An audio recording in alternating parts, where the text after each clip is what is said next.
said I got to say something, baby, hand me the mic. I said I got to say something, better hand me the mic. Somebody hand me a mic, cause I got to say something, so just hand me a mic. When I need to say something, better hand me the mic. I said I got to say something, better hand me the mic. When's our, and obviously we're not there now, but when is our 12-month mark? Obviously we've got to do something, right, for the 12-monther. Obviously being June. I was brought on board around like April, May last year, and we're in just, it was 1st February today? 31st Jan, isn't it? Yeah. 31st of Jan. Unless you're watching this, then it's actually like the end of Feb or something. Yeah. In like real life. So our first episode on Spotify, went out on the 22nd of September 2023. Well, yeah, because we did all the prep. Ah. Yeah, we had a good... What the hell did we do from April to September? That's half a year. Did we just come in here and mess we about? were bad at this. Oh, yeah. Remember when we were really bad at this? Yeah, I remember. What do you mean, remember? Yeah. Boo-boos left, right and centre. We were even worse than this. What were we doing again? Oh, yeah, we had the umbrellas. Remember the umbrellas? Oh, yeah. I mean, still, that was really nice of your granddad to give us that. Yeah, it was. But they didn't look good on camera, did they? They should have never been on camera, but early doors, I just didn't have a clue. Right. Right. No. It was a big lighting setup. It was really... Do you know, one of the first... it was really ugly. Should we throw up our... One of the first recordings I remember is us talking about Southpaw's holiday to... Paris. Nah, Is Crete. that why you're to Crete. Is that why you were peer pressuring him into getting paying for the transfer? Yeah, and the quad bike. Oh, yeah. I liked that episode. It was fun. I had fun. It was nice, yeah. We didn't get quad bikes, but I did pay for the taxi. Oh, and you were doing the big licks about joining the Mile High Club, weren't you? I wasn't. It never happened. No. Absolutely. I mean, have you seen an airport toilet? Why would you want to shag it? It's minging. Like you join the Mile High Club if you're in a private jet. Yeah. I don't know. No. If you can just pull a curtain and just do the deed, fine. I saw something Not in a toilet, man. repulsive on social media. You've probably seen it before. The ratty Ryanair or Jet2 flight. You talk seen about it? when the flight attendant opens the door on them. And Man. there's Could you I've imagine? seen that, yeah. There's two degenerates in the toilet, like whatever they're doing. But No, my favourite thing about that is when they walk out and they're just proud as fuck about it. It's like, yeah, yes. it's so British. Everybody cheers it. You know, Everyone's clapping. you know, would you though? Like you couldn't, could you? If you got caught like that, you'd have to own it. But no, I couldn't do it. I don't think I'd get the... I don't think I'd be performing. No, I'm not a performer. Like I'm not. Lights, camera, action, none of that. When the pressure's on, it's, No. something ain't on. No, you know? it needs to be secret time, doesn't it? You know, that's what it needs to be. Yeah. So we're rolling. We're episode what? 33. Episode 33. People like us, Jonny, Dan, Southpaw. Here we go. Before we start, I want to say, because some people don't see how this magic comes together, I want to say thank you to Southpaw and Jonny, because between you two, you and, of course, Joe, you guys make what we do possible. To have a whale coming sitting here and talking shite for an hour and a half, but that's nothing. It's the hours of video production that you're doing, Jonny, the endless back and forths you're doing, Southpaw, the setting up, the getting in early, making sure everything's right, little things, getting the milk for the coffees, everything. And Joe, the wizard he is with the audio. I want to say thank you. And I'm sure the millions of people that watch our podcast are just as grateful. So thank you. Yeah, no. Well, thank you too for for funding the entire project. Well, it's it doesn't come from me. We wouldn't have this sort of gear if it was coming from me. Thank you to our sponsors. Thank you to our sponsor. And who are our sponsors? Should we give them a shout? Absolutely, Dash Media. Yeah. The finest of websites. The finest. Outstanding website. Listen, people don't know about Dash Media. No. And they should. And they should, because it isn't just like websites. It isn't just like, you want a website, I'll get you. No. It's a movement, is what it is. It's a movement. Dash Media can sort any website out. So if you're Bob the Builder, right, and you just need a page, right? Maybe you're one of them businesses that is always getting bad reviews and you have to keep changing your page. Dash Media will keep making your websites to keep you out the way of people that are looking for you, that want the money back. We'll make you websites for that. Or you're at the other end of the scale where you're a real good reputable business. You could be e-commerce. You could be just somebody who just wants a mint look website. Like, what do? We do reacts, right? Yeah. What's a? I don't even know. We do reacts. They're like super smooth websites. I don't even know what that is. The creme de la creme. I don't even know what React is, but React's like. They're Divi websites. Divi, that we right? do. Yeah. We don't do them all website. in React, but the ones that we do But React. if you've got loads of money, we'll do that for you. It's a crazy software that. It's and crazy, we've got right? top end developers Yeah. that look after you for that. And you know, if you've got a brand, you got an idea, Dash Media, get over there, check them out. Links in the description. Yeah. Our sponsor. Do we actually put the link in the description though? Yes, we do. Do we? Mm-hmm. Thank you for that, Southpaw. Yeah, I like that. Yeah, Dash Media, thank you. They make all this possible, Yeah. as well as the expertise. So I had a little thought, right? Dangerous. I just want to iron this out, right? Because I had a conversation with somebody the other day, and hear what I'm saying, right? So don't think like, what the... If, right, you had to eat somebody, right? So it's okay. You get past the shock of what I've just said, okay? Yeah. So let's come back to like, okay, you're going to eat people, okay? Are we level with that? Okay. Like I'm not in a crisis and I need to eat somebody. I've just decided, I woke up one morning and just thought, I'm a cannibal. If eating people was normal. Right. Right. Yeah, okay. Which race of people would be the best people to eat? Because I think I figured it out. I think. Okay. So I want to hear what you say. Well, listen, I know people you're not going to eat. Put it that way. Yeah. Yeah. Yeah, because you want to go after... You'd want people who eat the good stuff. You know what you want to because eat? The meat's going to be purer. You want to eat the Swiss. Right. Right? Because they're uber healthy. Right? Think about it. Uh-huh. How healthy are Swiss people? Yeah, all right. You know what I mean? Yodeling, mountains, walking. Do you know what I mean? As a general rule, I'd imagine that the Swiss people are on the healthier scale of the world, yeah. This is who you'd be eating. You'd be eating the Swiss and all of the Nordic countries. You know, like the Norways, the Denmarks, the Finlands. Like, they're all big, you know, beautiful creatures, you know, like athletically, they're all 6'7", you know. I've never been, and I've got to admit, I've never spent a lot of time amongst them. No. But, I feel like those countries, like, they really look after the environment, you know, the air's cleaner. That's what I'm saying. The healthier lifestyles, isn't it? It's got to be. So they're the nicest ones. Stands to reason, yeah. Yeah, like, they're all, like, there's no cookism. What I mean by that is we're not cooking different races different ways. It's a level playing field. It's equal opportunity. So everyone's getting cooked on 8 hours in the oven, right? These healthy countries, the Swiss, the Nordic country, are they called, or Scandinavian countries? That's it. Yeah. They're the ones you want to be eating. And the ones you probably don't want to be eating are like the Filipinos. Right, yeah. Because it's not good value for money. Do you know what I mean? Let's imagine they all cost the same. Right. Right? Look, you're laughing. This is a serious debate. Yeah.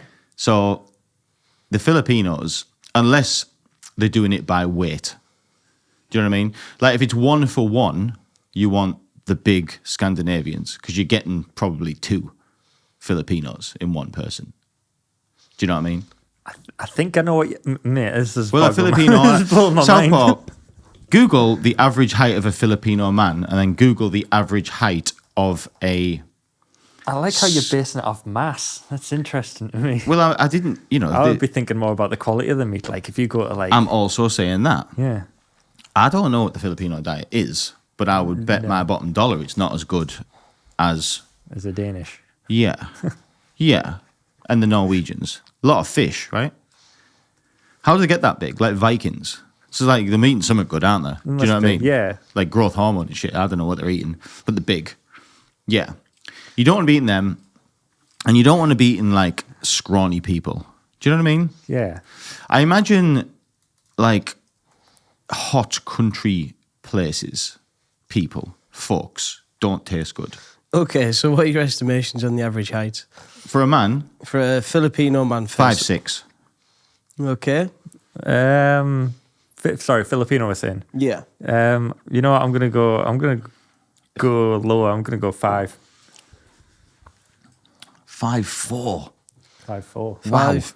5.425 is the average height of a Filipino man, and then the average height of a Nordic male is 5'10". So yes, you're getting more for your money, but the only issue I have with that, if we are eating people in this strange segment, I think, I swear with I'm only relating humans to fish, which might be a silly thing to do, but a lot of the time, the bigger a fish is, it's not quite as tender or the meat's not as good.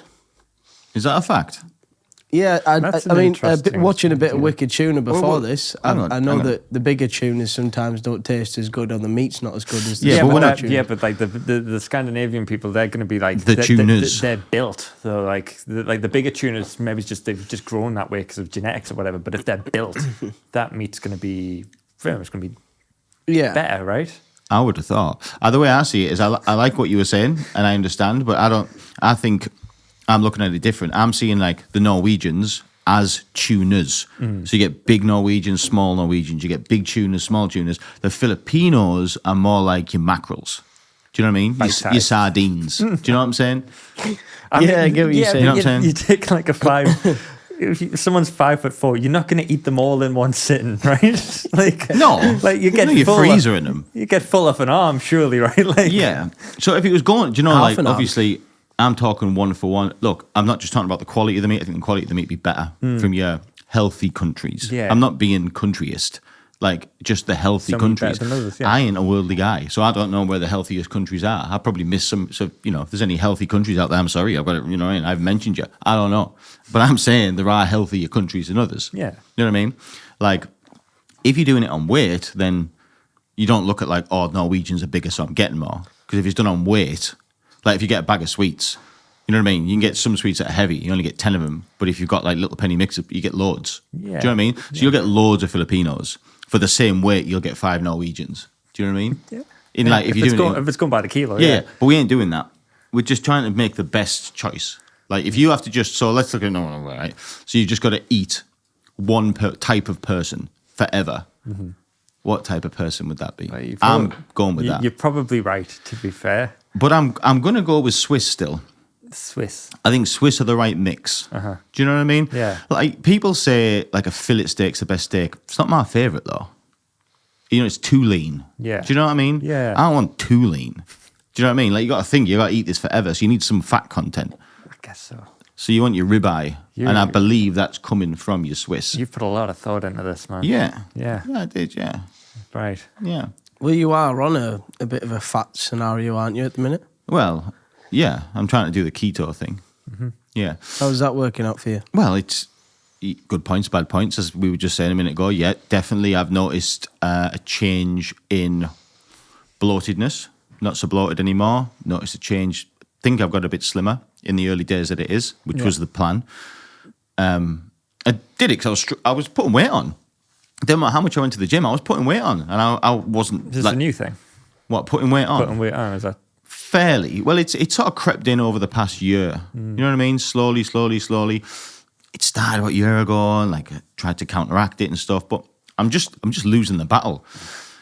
The food thing as well. I'm not as strict as I used to be with food. Man, food is delicious. Isn't food delicious? Food's unbelievable. Do you find that once you're on a cycle of eating bad foods, you just get lost? You just end up just like a firework. Uber Eats is a dangerous game. Like once you start on them, like you can lose like months of just ordering on the night. The amount of the diet starts Mondays. That's been going on for a year, and I was losing. So it needed to be something dramatic, and keto seemed to be fashionable. Yeah. Seems to be, doing the rounds at the moment. Hear a lot about keto, and when I looked into it, it wasn't a million miles away from what I was doing. You know what I mean? So yeah, great. Good. Noticed some good things. However, as we were just saying, the energy thing. Oh, like knackered. Yeah, but it gets me late, right? It's like I've noticed, like there's a pattern every day about 6 o'clock, like in my regular life. Every day about 6 p.m. I don't just feel it's a weird tired. It's a strange tired. You actually feel like you're unwell. You don't feel sleepy. It's not that tired. You're still alert because of the caffeine. You just feel like. Have you ever felt that, like all of a sudden, like when you're getting ill and you feel like you're going to be sick? Yeah. Like, and you feel like your blood pressure's dropping. Yeah. Like, last night when I'd been to the gym to do some cardio, and I was coming up my stairs, and honestly, like, I was like, oh, please let me get in this house. Because I was like, like, I felt like my blood pressure had dropped. Yeah. And Sometimes it can feel like an adrenaline thing, when you're like your legs turn. Yeah, and I was shaky like that. Yeah.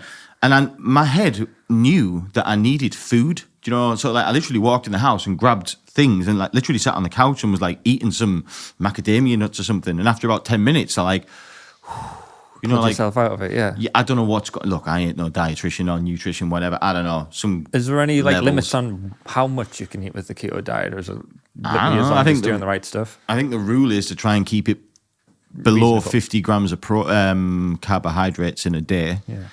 But yeah, there's basically, if you just do a thing, there's like a list. Things you can eat, things you can't eat. Do you know what I mean? Yeah. Basically. The only major difference in my life was I had to stay away from cereal and oats, which I liked, honey and tropical fruits. Apart from that, it's not far off. Do you know what I mean? Scandinavians, you're all right. A few Scandinavians, yeah. Mix them in. I don't know.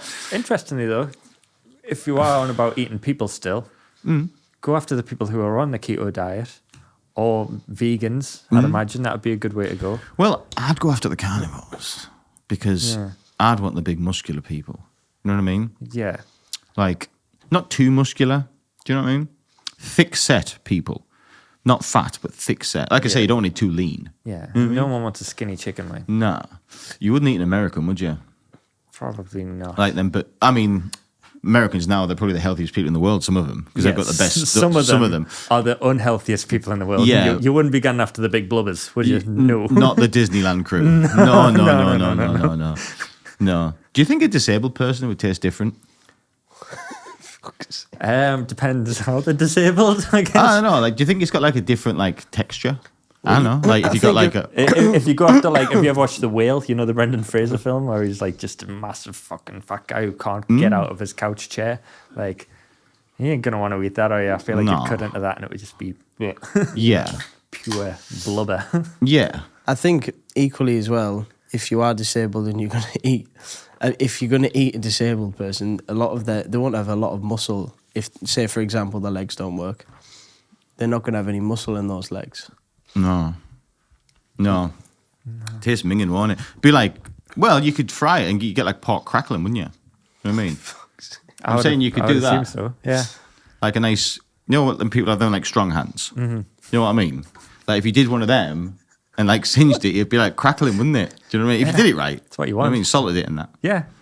It could work. I guess so. It's all about how you cook. It's all about preparation. I think so. You know what I mean? Yeah. Lesson of life, really. I mean, if you're gonna just eat non-stop human, you're gonna have to get creative with how you do it, because then, like, sometimes you're gonna want to make a broth.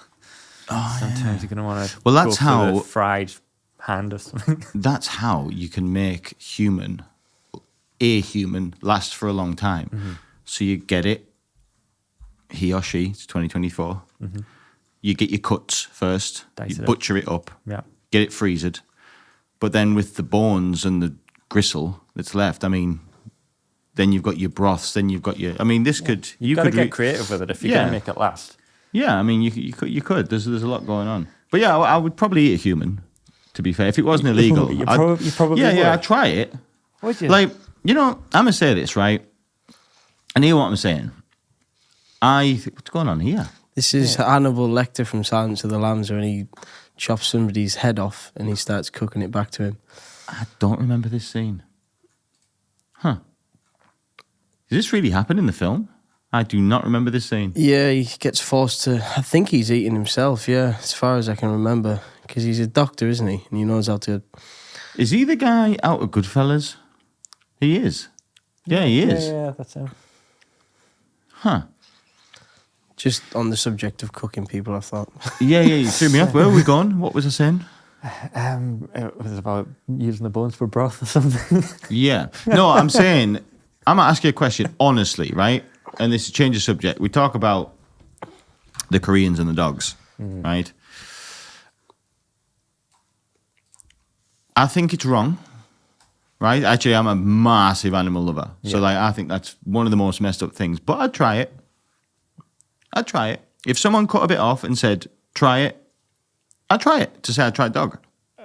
Yeah, I'd try it. I don't know, you're a big advocate against it. I am. I think they're messed up. I think it's disgusting. I know, but what if you tried it and then it was like absolutely delicious? Well, by and you this- were like, oh my God, look, like I love a puppy, but also I kind of want to eat it now. But I love a puppy. Yeah. Oh, Like, what if it no. changes you and then you're like, oh my God, why we're walking these dogs? We should be fucking eating them.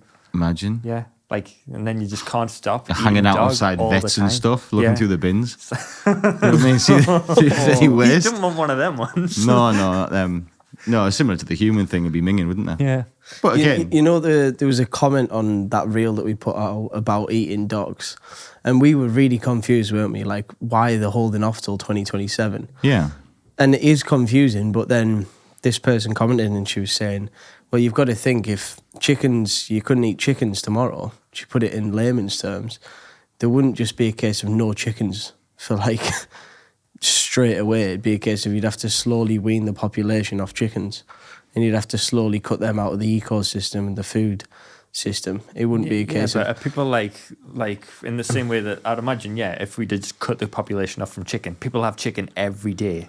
Are there people out there who are eating dog like every meal? Yeah, every day? it's like a full Like you go to Tesco's and get a meal deal and there's like a dog sandwich there. I'm pretty sure in supermarkets and stuff, like there's certain breeds and stuff. Really? Ooh, Yeah. do the breeds taste different? Oh, yeah. Like, would you want to know, like, oh, this one's a German Shepherd, so it's going to be nicer than a... Okay, so let's play the game. If you're going to eat a dog, right? So listen, This is one of those episodes. No. So a dog, let's think about it, right? You're right. I want, You'd be going Great Dane, wouldn't you? Based on your human theory. Nah. again, I'd go with a Staffy. It's stuff. Now, do you know what? Come on, fam. We all know what the nicest tasting dog is. We know, and it's undisputed. It's a golden retriever, innit? I think they're the most lovable dogs, but I don't know whether they taste. They're You right. know what it is? It's because if you were going to put the dogs with a supermarket, a golden retriever would be the one that Waitrose would sell, right? Yeah, Isn't that's it? a Waitrose Yeah. dog, isn't it? The golden retriever with a little picture of his face on the box. Oh man, You know what I mean? you can't do that. I mean, they put chickens on like a pen on box of eggs and stuff, so stands to reason. Yeah, they I- probably would. Burford Browns and Cotswolds He's eggs. a Clifford, yeah. Yeah. No, you'd have the golden retriever because it's the right size. It's got enough muscle, but enough fat for it to be ribeye-esque. Yeah. I was going to say a Staffy, but then I think you're going to, because the two like hench and juiced Yeah. up, you're just going to end up with like fillet steak, aren't you? Yeah. Or like elk meat or something. Do you know, one of them like venison. You know what I mean? I like venison. I've never had venison. I really want to try venison. Very lean. Yeah. Very lean. It's nice. Weird but where I draw the line, really, because I find deer cute as well, but I would definitely have a go at venison more than I would at the dog. Listen, Bambi tastes good. Yeah. Yeah, Bambi tastes good. I mean, this is probably the dog that I'd go for. Yeah. Not that I'd ever want What to you eat it. thinking? That it's fit and healthy? It's one of them. Like it's a very well trainable dog. It's very Are you obedient. training your food though? But you could train it to eat certain food. But I think these are just very athletic. I think, God, I can't believe I'm saying this. But yeah, It looks like it'd I be think the tasty. meat would probably be good on these, mate. But Yeah, I no. do and all. There's another one, I think, similar to a golden retriever, where you've got the right amount of muscle and a little bit of body fat. Yeah. So you're going to get that Sure. real delicious juiciness. How could you this is what I don't get. How could you eat a dog? It's just, man. I mean, you'd shave it, obviously. You know what I mean? Yeah, there's got to be a lot of prep going into this, but like, Yeah. I couldn't do it, man. No, I mean, It's the raising them for slaughter that I just can't get my head around. Like, how could you look into the eyes of something like that? It's just full of nothing but love, and then just be like, "You're tea tonight." yeah, I'd love a golden retriever. Like, I'd love What, it. as a pet? What's the difference between as a pet? Yeah. What's the difference between a golden retriever and a Labrador? What's the difference? It's the same dog, isn't it? Well, I guess, yeah, it is, isn't it? I don't know. Obviously not. I like the one on the So- right better. Unlike labs, golden retrievers have feathering around the neck, legs and tails, and can be creamy beige, golden honey, or red coloured. So I like golden retriever better. Yeah. What do you prefer? Well, it's like the prettier dog, isn't it? Yeah. I always feel like a Labrador would end up fat, but a golden retriever wouldn't. Do you know what I mean? Like this one on here, this picture on the right, the left fella. See, like the right picture. Mm-hmm. The fella on the left in the right picture. Do you want to click on that picture, Southpaw? Just make it bigger. Yeah, this one. Yeah. This fella on the left, who is the Labrador, I feel like he will be fat in later life. Do you know what I'm saying? Can you see it in his face? Yeah, I can see him just like lying on it- the floor in the kitchen, just Piling it on. can't be asked to fucking move. But this fella here, I don't think he'll get fat. Do you know what I mean? He looks... I mean, you know what it is though? You know why you're thinking this though? It's because the one on the right's cuter. The one on the right looks like it would be in Crufts and would win. Yes. And because of that, you would raise it better than the one on the left. That's true. literally what you're basing this on. How much is a golden retriever puppy? God, anywhere between 1,500 to 2.5 grand. I think we should get one. What, for the Studio retriever. Get him on the show. Yeah. Why not? What would you call it? Little Gary. Yeah, I love the human name thing. My mum has a dog called Gary. Yeah. I like the idea of like giving them like, Hey, I'll like tell you Paul what. or Kevin. There was a sighting. Remember, did y'all know about Steve, the cat? Steve the cat. Yeah, you told me about Steve. There was a sighting of Steve. Okay. Yeah. Someone was in Sainsbury's local near my house the other day and sent me a picture of a cat that had gone inside the shop and was mooching up and down the wine aisle. It was only Steve. Legend. No. I swear it was Steve, yeah, 100%. Exact same markings Just and everything. perusing the wines. Yeah, yeah. So he gets about Steve. Yeah, he's You know? he's a He's never came back to say thank you to me, like, but he's you know, he's living his life. confident young buck, isn't he? Yeah, but anyone listening, don't eat dogs or people Yeah. because But it's you illegal. won't get into heaven. Nope, you won't do that. So, what else has been happening? Anything been happening? I had a wonderful London trip last week. You went to London. I went to London. Tell me all about this. So this came out of fucking nowhere. It was Right. pretty wild. So sounds like a Dan trip. a Dan trip, just boom on a whim. Yeah, just, yeah. Now I found out about it like the week before. Our boss, should I mention his name? Let's just curve it. Maybe call him. He's Ranlin. He's Ranlin. He's Ranlin. No, I'm gonna butcher that, so I'm just gonna call him Ben. No, we've got a Benny. We've got a Ben. I don't think you'll mind. Reese. Cecil. Fuck it. Cecil. Right. So Cecil approaches it. He's like, right, I'm doing this thing where he pays X amount of money to the British Film Institute, Right.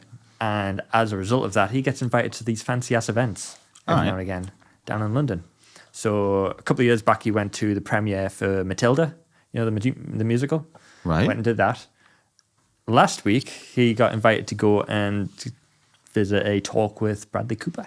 I love Bradley Cooper. Bradley Cooper, man. Rocket Raccoon. He's in Burned. You seen Burned? He plays like head chef. It's fucking mint. To me, Bradley Cooper will only ever be The Hangover. The Hangover film. Oh, yeah, of course, yeah. That's it. I don't know him from anything else. Hangover was mint. Probably Which one of one? the funniest films ever. Amazing. You Yeah, take Alan out, shite.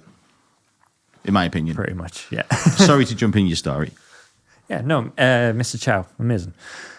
I take it back. Mr. Chow. Yeah, you take Mr. Chow out? Nah. Yeah. That's good. Yeah.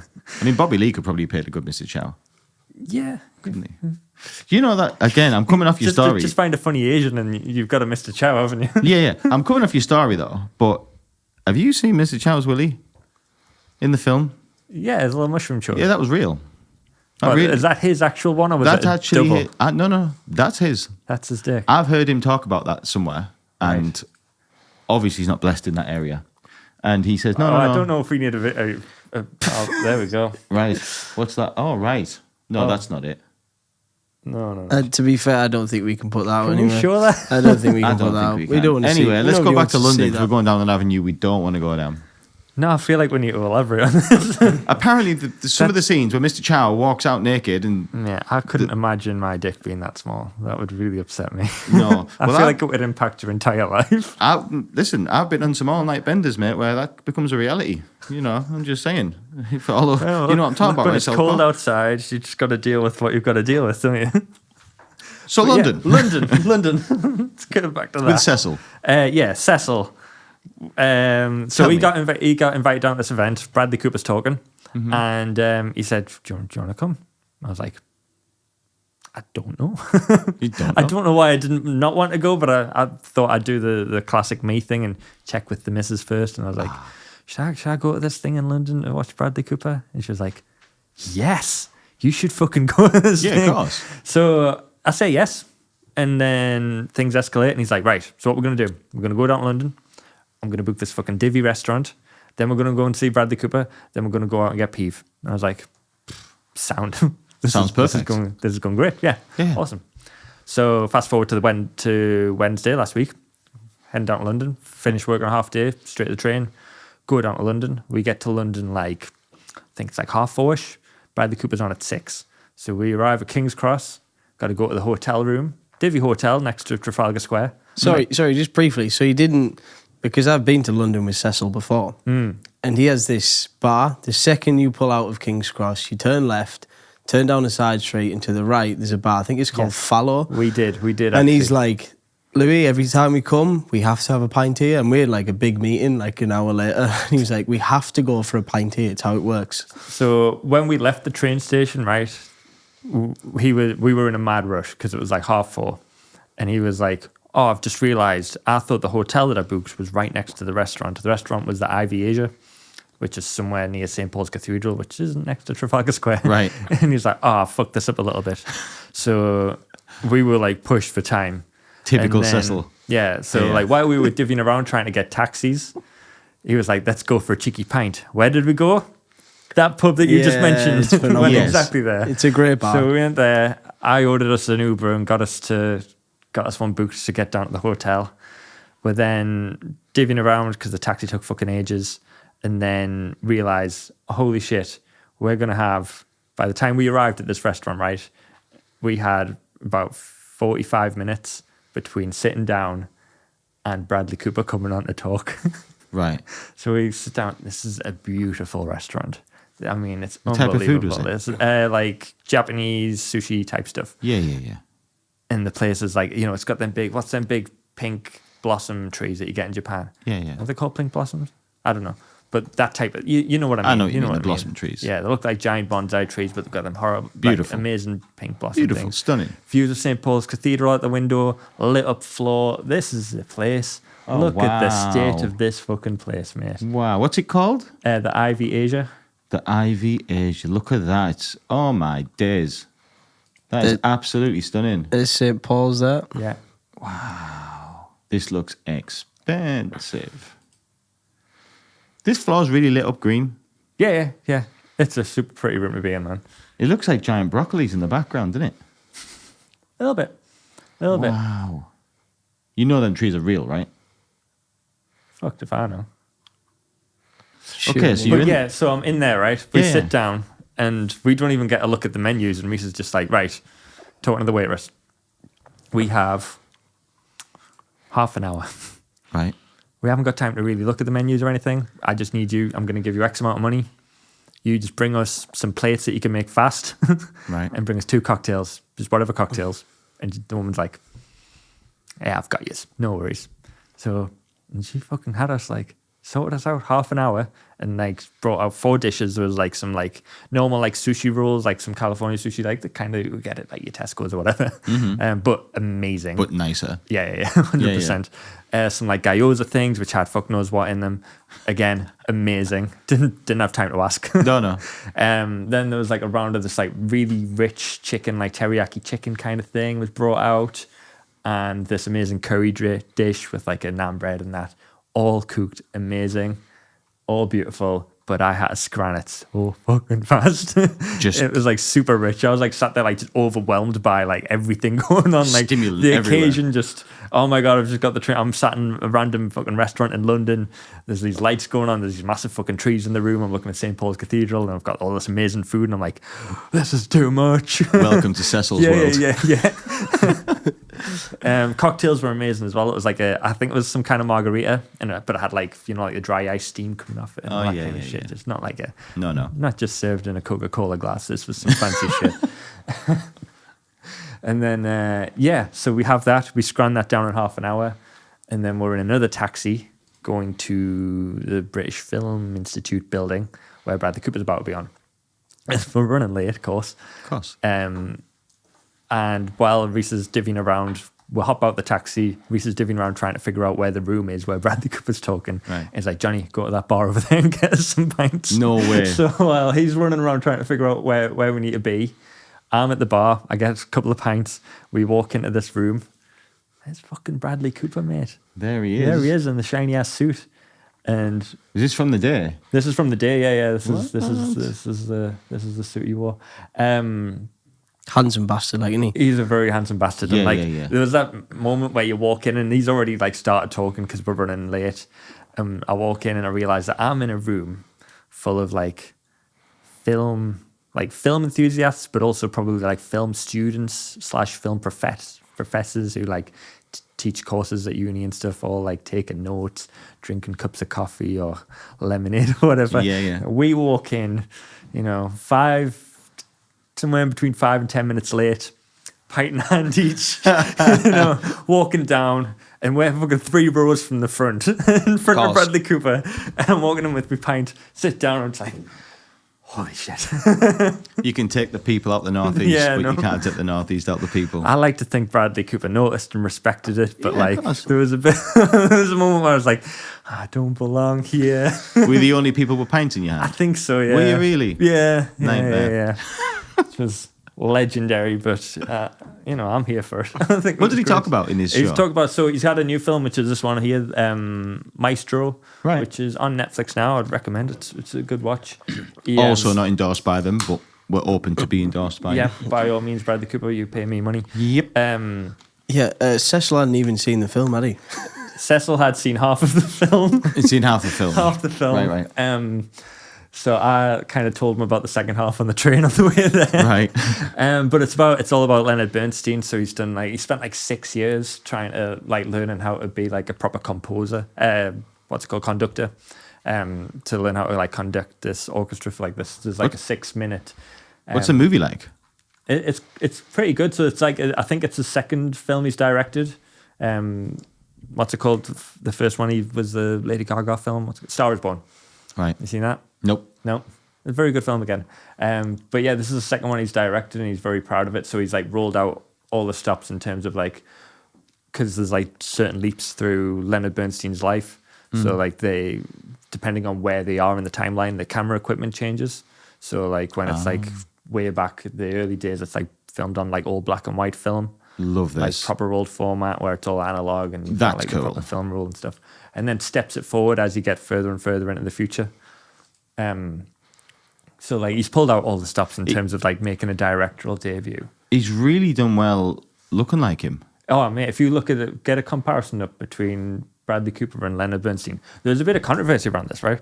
So apparently with the prosthetics that he wears and stuff, everyone was accusing him of doing like Jew face because he had like a prosthetic nose on. Right. And it's like, but if you look at the comparison between the two guys, like look at that, yeah, like it's uncanny, man.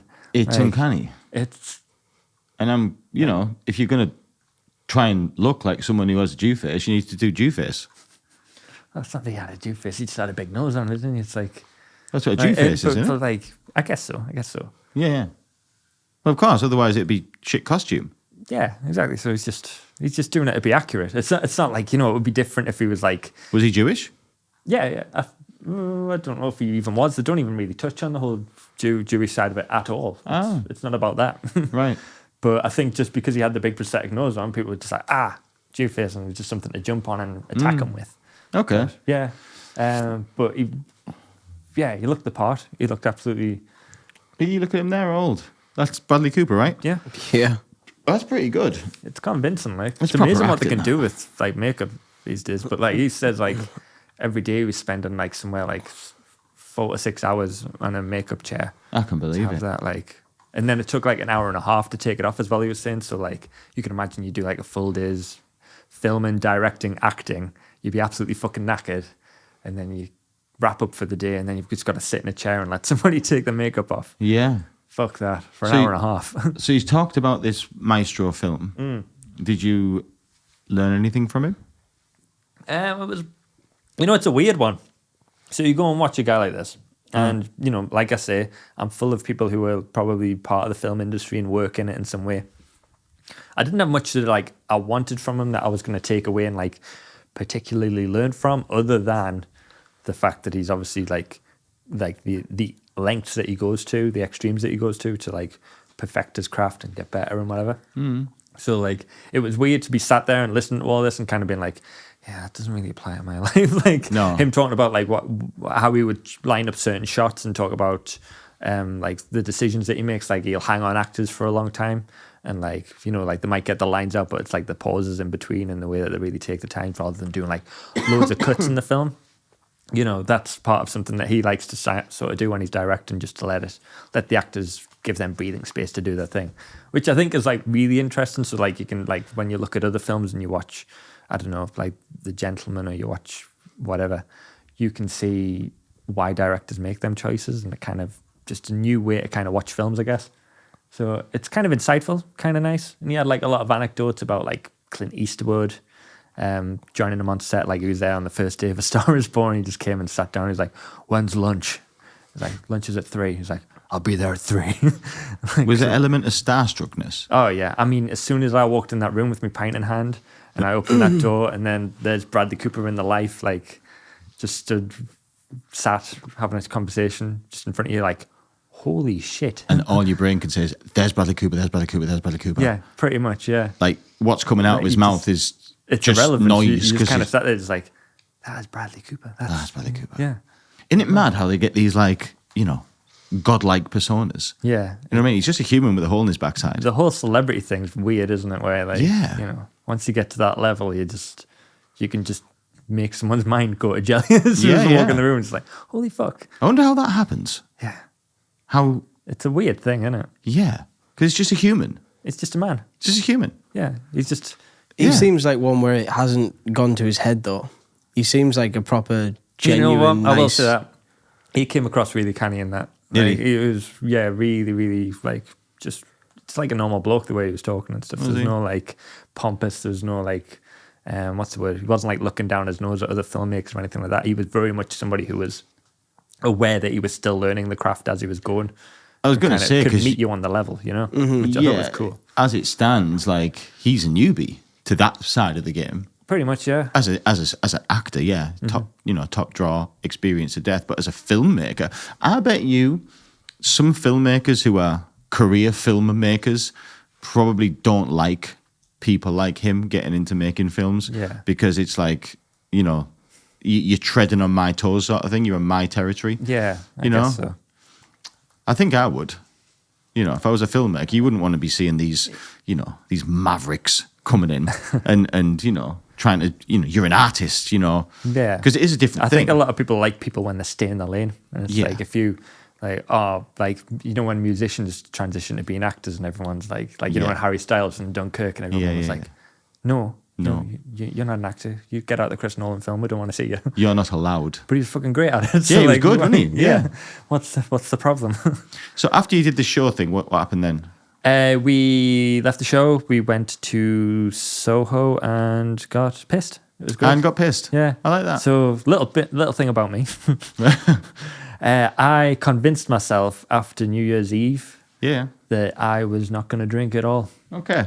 Never again. Never again. I was going to go completely teetotal. For that to have happened, something must have happened on New Year's Eve. Yeah, I had a full-on breakdown, man. It was really bad. Okay. Stroke of midnight. It was mostly drink inflicted. Really, Paint the picture. Where were we, Johnny? I was at Concert Football Club, which is it was just, They have a football team? They have a football team, mate. Wow. Yeah, and it's quite a good following, I think. And yeah, football club. They've got like a little kind of what's it called, like a function room Where you had your engagement, right?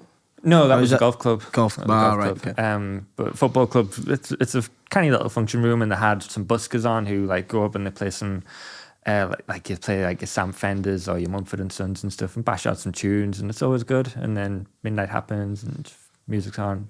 Okay. It's a good night. It's a good night. Done it for a few years running, but for whatever reason, I'd had too much to drink and I just fell off the edge, and I was just blaring. Absolutely In the middle of the do, in the middle of the do. Yeah, I like take myself away, and I was like just no good. you started crying your eyes out. I was just gone, yeah, just full on, like all of the anxieties of the world just started coming out of us. And I was Can you just- remember at that moment what was going through your head that was making you feel that way? Not really, You can't. not really. Too pissed. Just yeah, pretty much. Okay. But yeah, Did anybody see this breakdown? oh yeah, I had a long sit down with Misha, and I had a long sit down with my mum, Right. and went through just everything, and it all came out of us. But yeah, I told myself after that when I woke up in the morning the anxiety's obviously there, and I'm starting to think, oh, what the fuck was I talking about? What happened? What made us go into that state? Why did that happen? Why did I drink too much? And I was just like I've had a few, like I've never had a full-on breakdown like that. Maybe it's once before, but like I've had a few run-ins with alcohol where at the end of the night I haven't liked who I've been, so I've been like, I'm just gonna. I think I'm better off out of that world. So I told myself, I'm not drinking anymore. Yeah. Fast forward to London. I was like I had a drink on the train on the way to London, and then like I'm with Cecil. You're in Cecil's world. I'm in Cecil's world, and you know nothing happened. I was totally fine the whole night. Yeah, but like I was back on the drink, and it was in a big strong way, and it was like making up for lost time. Making up for a lot of lost time there. A month. So all guns blazing. All guns blazing. Like we're not just like drinking like pints either. It's like we're going into like cocktail bars and getting you know, I don't even know what half of the shit was. It's just you go in and you just go, that sounds like a fun cocktail, and then they make it for you. Just bang, next one, bang, next one. Yeah. So how many did you sink? I have no idea. A lot.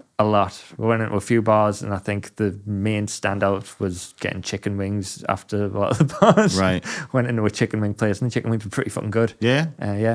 Yeah.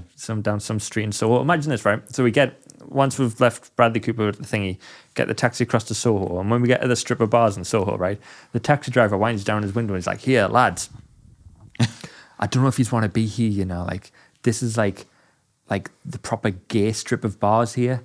Like, how did he know you wasn't gay? Right with this. And but also like, it's 2024. Like, you fucking serious, man? Like, are you from the past? I couldn't believe it. I couldn't believe that he just was like, are you sure you're all right to be here? It's like, yeah, of course. In a thick-set Geordie accent. Yeah. Only joking. All right, geezer. Listen, he doesn't know what he's talking about. Some of the most funnest people in the world are gay people. Yeah. You want to have a good night out in the gay bars. Yeah, you want a good night out, go around the gay place. You're going to have a blinder. And to be honest, went down them bars, there was nothing gay about them. No? It was totally fine. It was lovely, yeah. It was a great night. So you got pissed in the gay area? Got pissed, wound up back at the hotel. I think it was just about midnight. Right. Yeah. To be fair, you've done pretty well there, because that could have gone... I could have fell off the edge, yeah. yeah, that could have went way further than that. Yeah. Back at the hotel for midnight, it's not too bad. No, it's all right. No. Yeah. So what, did you have about 6 hours worth of drinking under you? Something like that, I guess, yeah. No dancing? Bad. Nothing like that? No, it was just bars. City down drinks? Bars. Realised, because I was doing work on the train on the way down, so I was hotspotting off my phone. So my phone was like dying. So we were like handing our phones to the bar staff, just like charge your phones up behind the bar, and then so it was like having that kind of night. So you went back to the hotel. Yeah. Had not enough sleep. Not enough sleep. I wake up 5 a.m. Oof. Cecil's a little worse for wear. Right. I think I need to give Cecil a bit of privacy. Right. So I'm a very early bird these days, because I'm getting up early during the week to take me shit to work. Yeah. So like 5 a.m. is kind of normal for me now. So I'm awake. You're pinged. I'm probably still drunk. I don't know. Of course you were still drunk. Probably was. Of course. I don't think I felt it at the time. I just felt like a sudden urge to just decide, you know what? I'm in the centre of the fucking universe. I'm in the capital of England. It's London. Yeah. Let's go and explore London this time in the morning. That's such a drunk move. Yeah, 100%. Yeah. Isn't it? Like, get up at 5, let's go for a walk. Yeah. Only drunk people. You wouldn't do it. If you weren't drinking the night before, you'd never do that. You'd never do that. That's such a... Listen, I saw the video. You know what? If I was woke up at 5 a.m. Really? Yeah, I think I would. Wow. Yeah. No. To me, that's a drunk thing. You know? But I mean, yeah, I sent a video to me, sure, like 5 a.m. me outside. I'm outside Trafalgar Square, just like round the corner from the hotel. And I'm like, all right, lass. It's 5 a.m. I just thought I'd come out for a little walk. There's a monument. Ooh. Yeah, I've So seen a video. that. Yeah, and you know what? Like these pictures of Trafalgar Square here, it looked really busy. It was dead. I thought there'd be a bit more going on. It's like it's really quiet that time in the morning, which was lovely. And it was a nice enough morning. I really thought I'd see the sun come up, but it was 5 a.m. It's January, so no sun till 9. It was pretty dark, yeah. But yeah, walked around St James's Park up towards Buckingham Palace. Right. Have a look. You stood. Oh yeah, King lives there. That's mint. Oh, did you stand and look at the I stood. King's looked house. at it. So there it is, still there. Still there. Then walked around like the little pond thing in St. James's Park and back up towards the hotel room. Never. And that was my little morning. And then back on the train. Nah. One other thing before the train. Reese books somewhere divvy for breakfast. Okay. So he books a place called the Duck and Waffle. Okay. Which is Such a trendy name. Oh yeah, this was nice. This might have actually been my favorite part. So this is like 40 floors up in this fucking skyscraper, looking out across London. Nope. No. Nope. No. You know what? Like, you're that high up. The lift's divvy when it's like, because it's really fast getting you up to the 40th floor. Right. And like, you just see the horizon just slowly getting lower and lower and lower as you go. I realize if you're looking out, it's fine. If you look immediately, like, because it's like floor to ceiling windows, if you look immediately down, that's when it's like, nah. Sweaty palms. Absolutely not. Yeah. So you've done this divvy breakfast. Divvy breakfast. For those listening, divvy is a northeast term for good. It was fucking amazing, yeah. Good breakfast. I got me some, it was a like banoffee waffle situation. So duck and waffle, I thought, they're going to do sick as out waffles. And they probably did. duck. Yeah, I didn't see duck on the menu. Maybe it's lunchtime. But yeah. Wow. I got myself some waffles. Yeah, that's pretty much what I was presented with. So we're talking ice cream, banana, waffles, Caramel, berries, ice, banana, yeah, scenes. ice cream for breakfast, Absolute sugar rush. and like a sea of Nutella. It was Let's was fucking banging. go. It was banging. It was absolutely great. And I wasn't like, considering the amount of alcohol, I was feeling all right. Probably because I was still drunk and the hangover hadn't set in. But yeah, we were there. We were good. Everything was fine. I enjoyed my breakfast. I enjoyed the views. All smiles. It was mint. Yeah. And then we missed our train. You missed the train. Yeah. That's very 'cause unlike Cecil. I think we were late to the Duck and Waffle. Right. But they honoured our booking. Legends. You were missed the late? train. We had, yeah. That's also unlike Cecil. Carry on. I know. Even despite my walk, I got back to the hotel and he was still getting ready. I was like, fuck's sake. Okay. Of course we missed our booking. Of course. So because we were late, it had a knock-on effect and we missed the train. So we had to book another train. And then even that one, we were cutting it fine. Right. So we leave the Duck and Waffle. We get in a taxi to get from the Duck and Waffle, which is somewhere in fucking London, to King's Cross. Right. And we've got about half an hour. And that's, we're talking like 8:30. Train leaves at 9. Yeah. Literally the busiest time to try and get a taxi In the busiest anywhere city. in the busiest city in the fucking Yeah. world. Of course. Here we are. We ain't getting the tube. Man like Cecil don't do the tube. Man don't do shit, no. And you know what? This is just deja vu because when I went with Cecil, like we cut it, I think by a minute we made that train. Oh yeah, so we're getting this taxi to the train station and I'm looking on Uber and it gives you like a time of like estimated arrival and it's going like, it's like 57. Then you're stuck in a queue of traffic and it goes Just to the 59. exact same scenario. And then we get away through the traffic and then it goes back down. It's like 54. And we're like, we're going to do this. We're going to make it.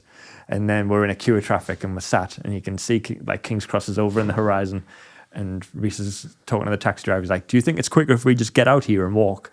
And the taxi driver's like, you'll beat me there. Like, so we hop out of this taxi. We're walking towards King's Cross. Walking Cecil. towards, I'm setting a real pace. I'm like, come on, let's go. Sainsbury's local comes past us here. He's like, I need Red Bulls.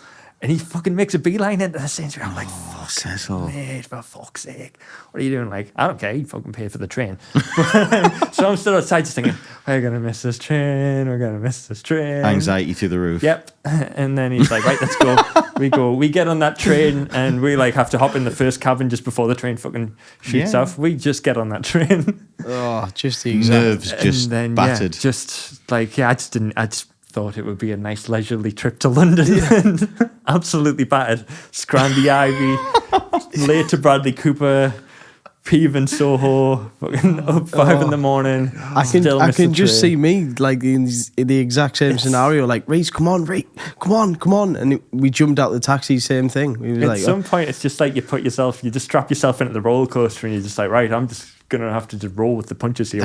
We're in this machine, and I ain't getting out until I'm back in Darwin. Like, No. That's the you step into that world. Mm-hmm. That's the game you're gonna play. yeah, but it really is a phenomenal world. Oh yeah. I mean, don't get me wrong. Like, holy shit, what an experience that was. Like, Yeah. The shit that I did there. Can you imagine Cecil's life? That's just every day. Mate, like That's just Wednesday to Cecil.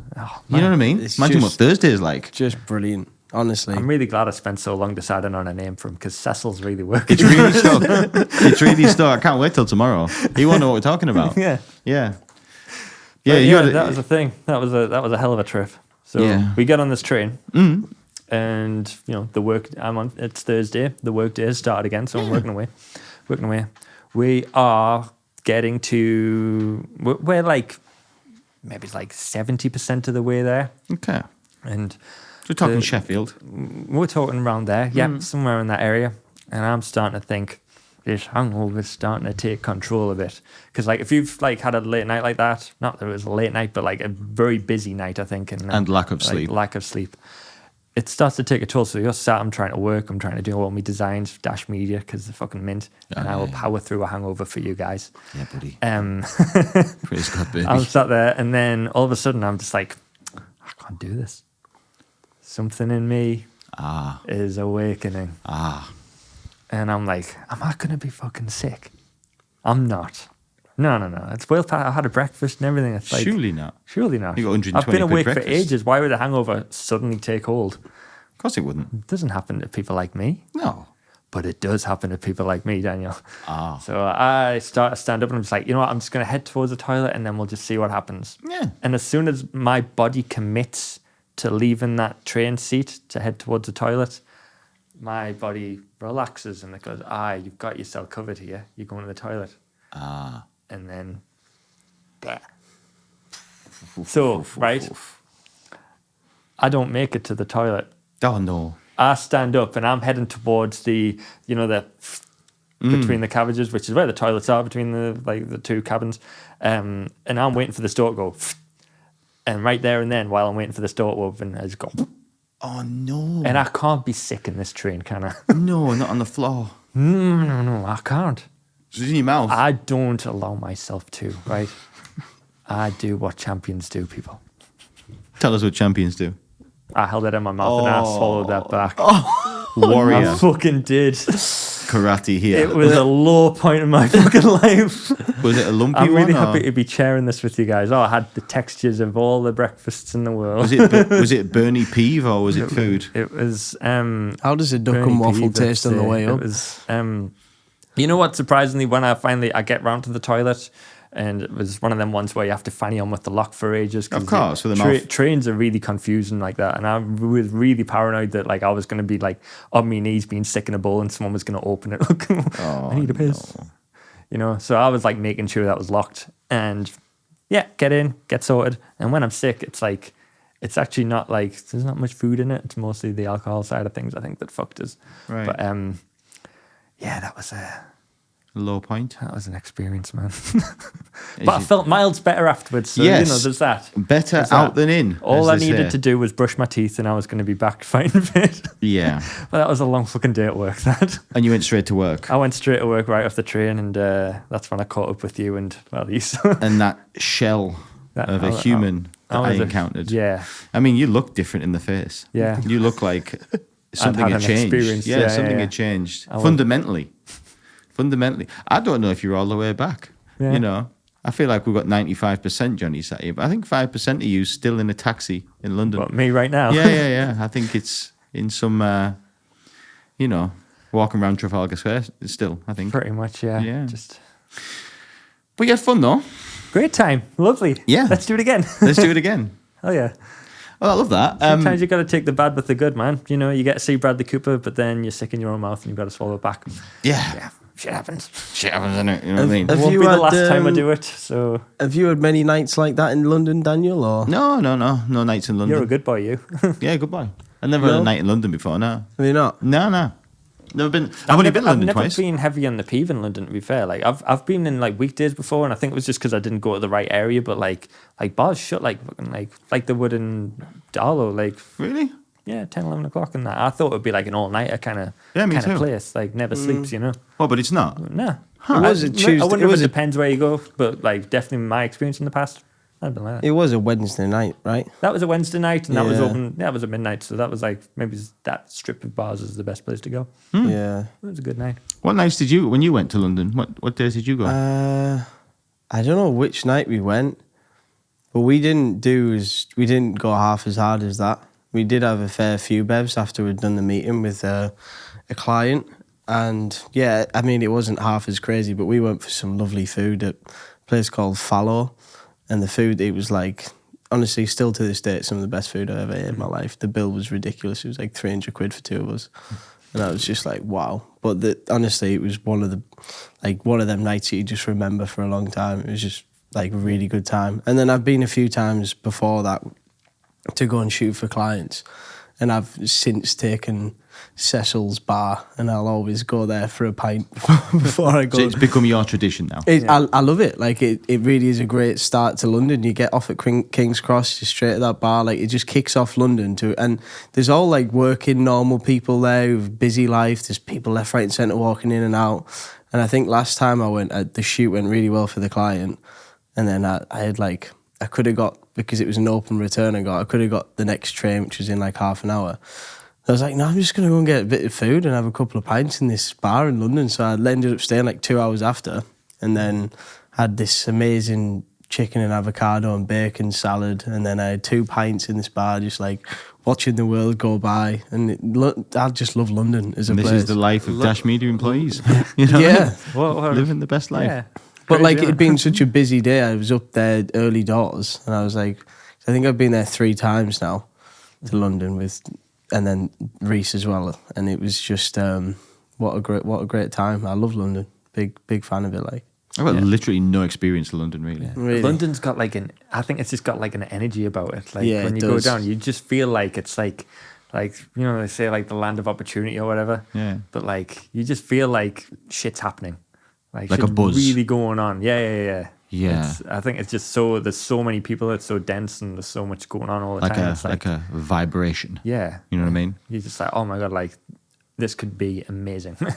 You could turn a corner and like anything could happen, you know what I mean? I mean, where we're from up here in the northeast, we live in small, market towns to villages in some cases. Yeah. I mean, your place, I think it was a coal mining village that got bigger, wasn't it? Yeah, pretty basically. much. Yeah, You know what I mean? It's not massive by any stretch. No, my town's a market town, really. Mm-hmm. We think that's busy, like, when you go in the town centre, but when you go to these cities, you realise how different world-esque it is. Yeah. I find that. Yeah. I find it quite overwhelming, to be honest, Really? because, I'm not used to it. Do you know what I mean? I find it quite, like, I think it's too much. I think I could live in a city like that. I think being like a city boy would be. You think? Yeah, I think so. Yeah. I think I'd just enjoy having that much around us all the time. Would be nice. Sort of where I was brought up and sort of where I live now, I mean, not so much now, but I was brought up in an estate where you literally walk to the end of a street where we lived, or like, not far, a couple of streets away, and you saw the countryside. That's what you could just see out to the countryside, farmers' fields, and as far as you could see. That's what concerts like. That's where I'm from. Yeah. And like, I've never known anything different to that. To me, like, if I want to go to the countryside, all I got to do is walk 10 minutes in one direction, and I'm in the countryside. Do you know what I mean? Imagine being in London, like that ain't it. You walk 10 minutes, you just You gotta more get concrete, a train, yeah. more concrete. I don't think I'd like it. No. I don't think I'd like it. No, listen, I don't know much about much, but like, I don't like plants and trees and that give you oxygen and that. Yeah. Isn't that Probably good for you? healthier up here, I'd imagine. Probably. Better to eat, definitely. Yeah. Nah, city's not for me. No, I kind of, the thing that I like about where I live is that I've got the best of both worlds, where if you're right, you can walk 10 minutes, be in the countryside, but then I can also hop in a car for maybe half an hour, 20 minutes. I can be in a city centre or whatever. Like I can get in Newcastle quick enough, The ironic thing is I hate the countryside. That's the ironic thing. Do you like anything? Yeah. I like the town. That's the mad thing. It's Yeah. a town, but if it ventures onto a city, like, whoa, too much, guys. Yeah. You know what I mean? I like a shop. You like a town. I like a shop. I like to be close to a shop. Yeah. If I'm not within 10 minutes of a Sainsbury's local, I feel, I do like, when you drive through the countryside and you pass one of them villages where there's just fuck all around. Like there's just like there's books in there's like bus stops. There's just like a lane of houses. Yeah. And there's nothing about like, I'd hate to live there. Like, can you imagine not being able to go on like Uber Eats and be like, what's it that like get something from the That's Chinese what order? we struggle with. Like, You can't get no it's a- deliveries there, a nightmare. But, Really? And if I hadn't, like, the second I turned 17, it was like, right, learn how to drive. Because you're stuck in a village. You know, some of my friends still don't drive and they really struggle. Just they have to get trains to Darlow and stuff like that. And once I got my car, it was like a new lease of life because you can get out the village. But yes, living in a village, there's pros and cons. Obviously, you got a strong community. But then I think, yeah, you're sort of stranded. You're sort of stuck. Mum, can you give us a lift here? Yeah. Like, villages with no cars a nightmare. Yeah. Proper chew. It really was. I mean, before I got my car, I lived in Lanchester. I had to get I used to work in Newcastle, so I'd have to get like a bus from Lanchester to Stanley, from Stanley to Newcastle, and it would take us like a good maybe hour and a half to get to work, Right. and then an hour and a half sat on a bus to get back home. And that's Nice. if you make the bus. Yeah, it's chew. Yeah, Proper horrible. chew. Yeah. Yeah. You don't realise, do you? Like, I've got a friend at the moment that's learning to drive, and they want to learn to drive, but I keep saying to them, like, once you pass your tests, like, your world's going to open up. Yeah. Your life just changes. It does, when yeah. you drive. Literally everything was for me. I don't know if it was the point in my life or whatever, but pre and post driving, like, Well, that's absolute the game only changer. beauty to city living. Like, you wouldn't have a car in London. Oh, But no. I when wouldn't I bother, lived yeah. in Manchester for 3 years, like, didn't need a car to get anywhere. I was literally a 5-minute drive outside of the city centre in Manchester. So, you Yeah, just, it's the same when I lived in Newcastle. I wouldn't get one if I was a city. no, there's no need. So that's the only pro to living this. Well, there's lots of pros. I love city life. I'd go back to Manchester in a heartbeat. Yeah, What an that's amazing, what I mean. like, city life is just so vibrant at any time of the day. There's something going on and it's just constantly moving. Massive. I think that's an age thing. I think that'll change. I think once upon a time, there probably was a time where a city appealed to me. Yeah. But now I'm finding my mind looking more towards them. You know, them villages with nothing there. Yeah. I'm starting to look on the bright side. Less. Keep me away from people. Yeah, sounds nice, doesn't it? I think it's just an age thing, right? I think so. I think so. I'll get there. Yeah. What's your favourite city in the UK? I think Liverpool. I like York. York's lovely, yeah. York's my favourite because it's town-esque. Yeah. Do you know what I mean? You know, like you walk up that street and it's like Diagon Alley from Harry Potter. The shambles. And it's all like, yeah. The shambles. Yeah, stunning. Yeah. It's like takes you back in time almost and just, you know, It's big enough, it's lovely, yeah. but small enough at the same time. Do you know what I mean? Yeah. And there's something about Yorkshire people too. Do you know what I mean?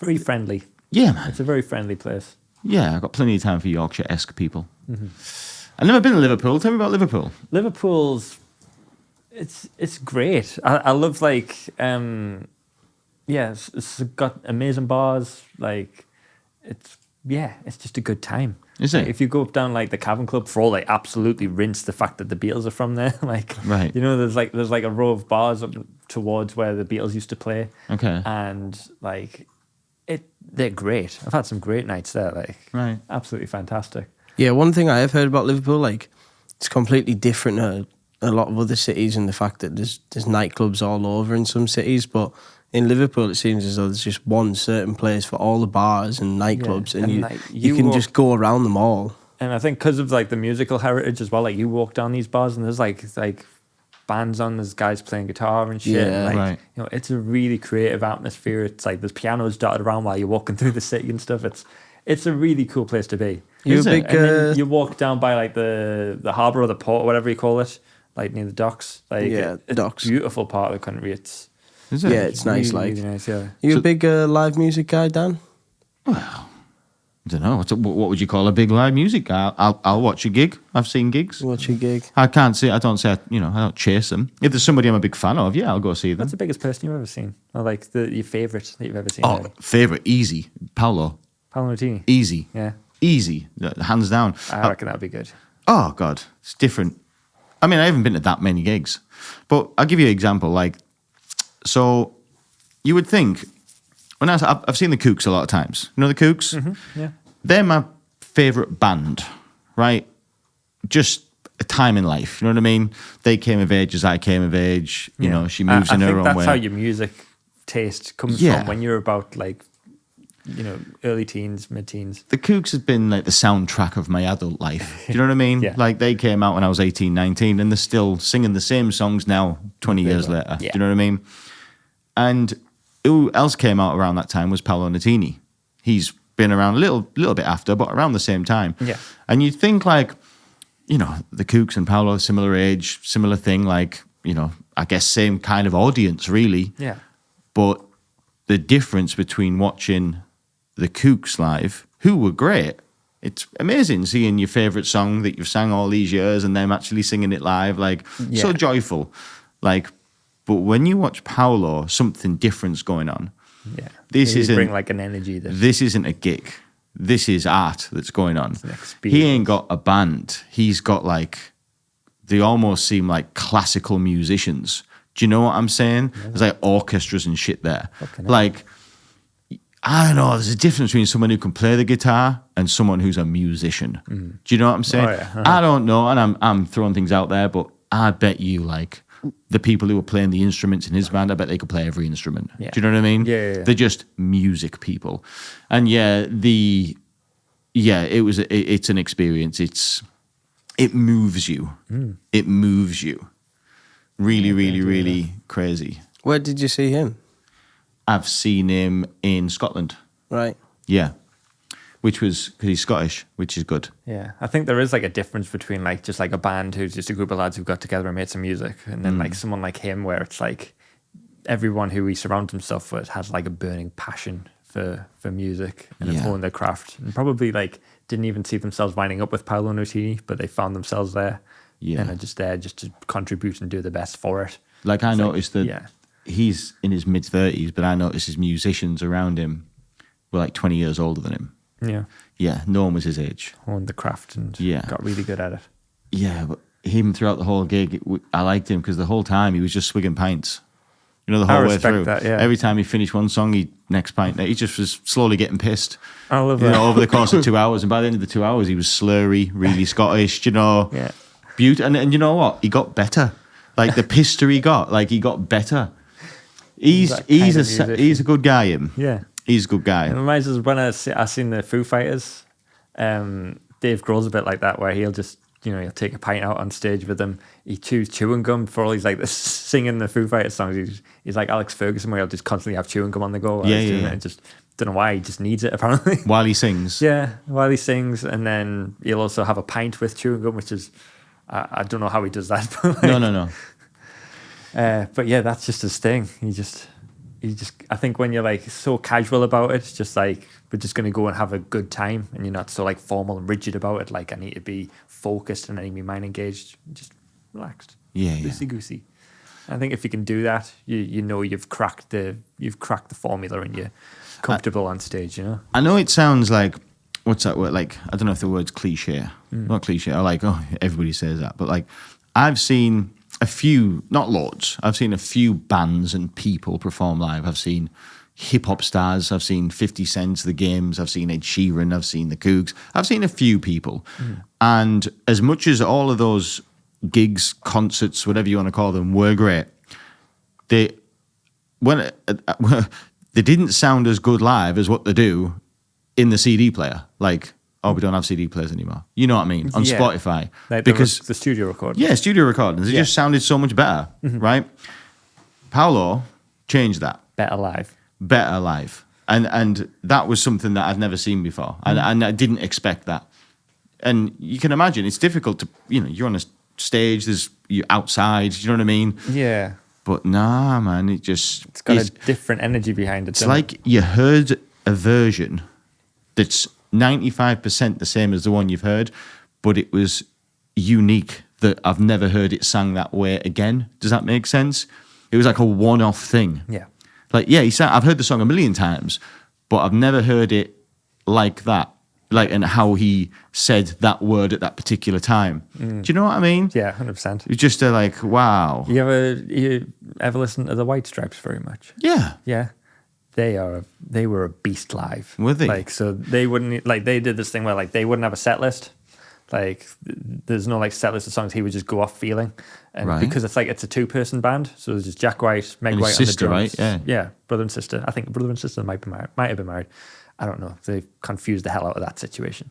But they, listen to them live compared to the records. Like, he used to make up for the fact that he didn't have like a bassist with him or another guitarist by like putting like the heaviest, thickest distortion ever. Apparently they were super loud live to be in the room with. And it would all just be high energy just to try and carry the fact that it was just the two of them. And everything would be like, every time that they played a song live, it was kind of its own performance, its own unique take on. Like a one-off. Yeah. Yeah. Amazing. Like, absolutely fantastic. There's a documentary kind of thing where they tour Canada. It's called like Under the Northern Lights or something like that, which I'd highly recommend. It's fantastic. And yeah, pretty much go through the whole process and show like a little bit of behind the scenes about what they're kind of thinking and why they're doing it the way that they're doing it. Jack White's a wizard, man. Didn't they? Are that White Stripes like do do do do? Seven Nation Army, yeah. What's it called? Seven Nation Army. Awesome tune. Amazing, right? Awesome tune. Awesome tune. Are they both British? Yeah. No. Americans. He's big in Nashville, Tennessee. So he has Jack White. I absolutely love this guy, right? He Very emo, isn't he? blues rock type stuff, man. Like, he really comes from the blues, really. Is he? Are they brother and sister, right? I think the brother and sister, but Jack and Meg White. Well, yeah, but she might have took a surname if it was Potentially, I just thought that. Yeah. It sort of sticks in my head that they're brother and sister. I could be wrong. They look alike. I don't know. I think he said that they were brother and sister to try and just distract the media's attention away from the relationship. He announces their breakup. No, that's the band. Right. But anyway, But yeah, these guys, this guy is the White Stripes. Yeah, amazing live. I highly recommend watching them. But I totally value what you're saying. Like, I think if you go to a live performance, it sounds better than a studio recording. I love bands that are like that. Yeah. I bet not too many people can do that. Certainly the Kooks didn't. No. You know. Yeah, I mean, my favorite band, My Chemical Romance, they don't do that. I don't think. No. You know? Some don't. Have you ever been to a hip hop concert before? No. What a load of noise that is. Really? Like, yeah. Like, like I've heard, what a lovely song. I mean, look, it's got to be a cup of tea, but 21 Questions by 50 Cent. I actually think it's a really clever song because it's called 21 Questions. It's old now, of course, 20 years old. But the song is, he says 21 questions through the song. And they're quite lovey-dovey, do you know what I mean? Yeah. It's quite nice in a sort of hip-hoppy way. One of my favourite hip-hop love songs. And I'm a big hip-hop guy. Do you know what I mean? Yeah. So it's one of my favourite songs of his. And hearing it live, like, it just took everything sweet out of it. You know, because he got his top off, he's sweating, there's what they're called, pyrotechnics going everywhere. Obviously, like, a nice production level bass in your CD player sounds beautiful. Yeah. Like, it sounds on the live thing, it's just bang, bang, what up? And you're like, oh. Like, no. This is not what I wanted. What kind of room are you in when you're seeing 50 Cent? Is it like Manchester Arena? It's a big arena gig. Big arena, yeah. Wow. Yeah, it sounds terrible. Mm-hmm. I've heard smaller too. I've heard The Game back in the day in a much smaller thing. I don't know where it was called, but there wasn't that many people. A couple of hundred people were in the room. Still sounded shite. Yeah. You know, too noisy, too sweary. Couldn't hear the song. Yeah. Just lots of him and his friends on stage all being aggressive, you know. Yeah. Just to clarify that statement before, despite being married, Jack and Meg publicly presented themselves as siblings. There you go. Yeah, so that's Confusing as fuck, there's right? the confusion. So they are married and they're not siblings, but they presented themselves No, as they were married. They're not married anymore. Oh yeah, okay. Isn't it weird how they look alike? They do. Yeah, it's But like don't they always say that? Like, you always end up with the person. I think they say that about your dog. Don't What, say you look like your dog? the- Owners look like the dogs? I've heard something like that. That's a weird thing. Yeah. Yeah, but then you look like Milhouse's parents and The Simpsons. They could be brother and sister. Yeah, they could be like, yeah. Yeah, you're right. Yeah, that was weird, wasn't it? Something was going on there, wasn't it? Explains Milhouse. Listen, each to their own, right? Each to their own. But yeah, live music. How long have we been rolling for ourselves, Paul? 1, 2, 4. That's where we are. Yeah, Yeah? I love that. Are we done with that? Seems like a nice place to wrap it up. It does. So it's been People Like Us. Episode, I like to say this. Episode what? 33. Episode 33. Thank you again to Jonny, Joe, and Southpaw for making this all possible. Thank you again. And Dan for being here. And me for talking nonsense. And this rather fetching tracksuit, I might add. Oh, it's lovely. Do you know what I mean? And the tracksuit game's really stepping up. man. Just you wait, it's mate. getting there, like. You know, this is a movement, mate. This is an outfit. This is a movement. Well, You'll if see. by episode 43, I'm going to be wearing the tracksuit. Yeah. I'm starting a movement. I'm bringing it back. Okay. But this has been People Like Us, whatever episode Southpaw just said. Thank you, all the millions of viewers that we know are watching for watching. And we'll see you next time.